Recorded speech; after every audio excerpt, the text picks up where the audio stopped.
யார் வீட்டு சாபமோ என்னன்னு தெரியலங்க. லேடீஸ் எப்போ பார்த்தாலும் காலையில் எழுந்திரிச்சு புலம்பிக்கிட்டே இருக்க வேண்டியதாக இருக்குது.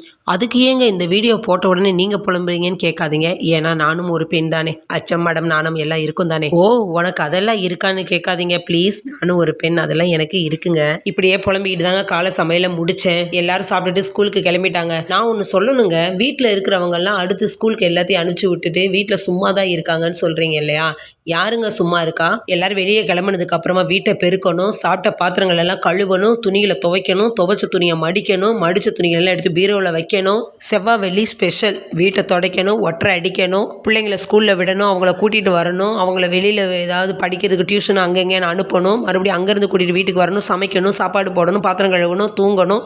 இவ்வளோ வேலை பார்க்குறேங்க. என்னங்க என்னையவே சீரியஸாக பேச விட்டுட்டீங்களே. வீட்டில் இருக்கிற பெண்கள்லாம் சும்மா தான் இருக்காங்கன்னு சொல்லி தயவு செஞ்சு யாரும் அப்படி சொல்லாதீங்க. உங்களை யாரும் அப்படி சொல்லியிருக்காங்களா? சொல்லியிருந்தா கமெண்ட் பாக்ஸில் சொல்லுங்கள். நிறைய பேர் நம்ம சேனலை சப்ஸ்கிரைப் பண்ணாமல் பார்க்குறீங்க.